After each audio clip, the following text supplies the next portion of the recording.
আসসালামু আলাইকুম। Barishal dot news থেকে রাত ৯টার শীর্ষ সংবাদ আমি ফারহানা করিম তুলি। প্রথমে সংবাদ শিরোনাম, পরে বিস্তারিত। ঝালকাঠিতে মোটরসাইকেল চাপায় গৃহবধূ নিহত, আহত ২।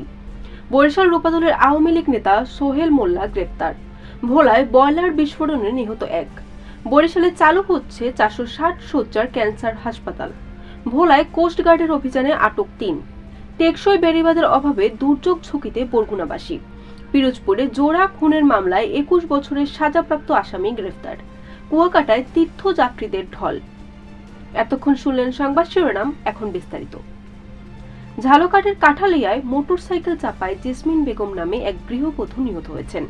এই ঘটনায় মোটরসাইকেল চালক আক্তারুল ইসলাম জনি সহ আহত হয়েছেন ২ জন।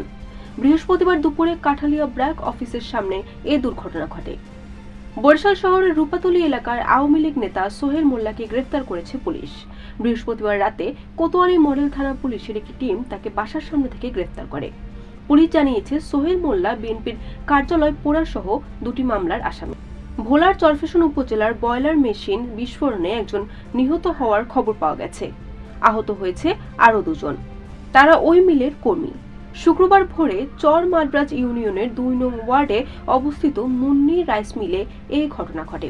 বরিশালে চালু হচ্ছে ৪৬০ শয্যার ক্যান্সার, কিডনি ও হৃদরোগের চিকিৎসা কেন্দ্র।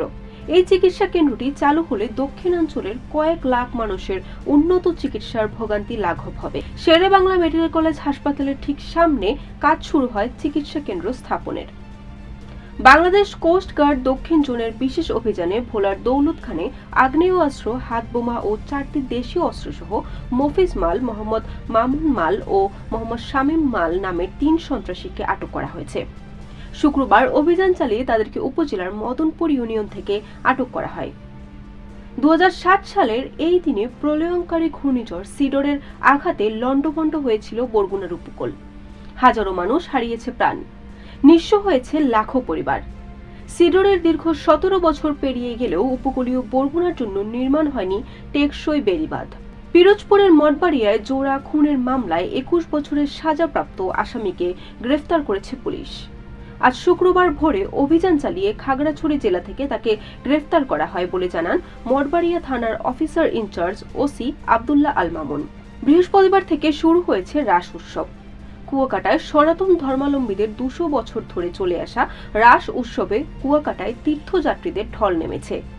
পুণ্যার্থীদের আগমনে টইটুম্পুর কুয়াকাটার শ্রী রাধাকৃষ্ণ মন্দিরের প্রাঙ্গণ সহ কুয়াকাটার আশপাশ। Barishal dot news.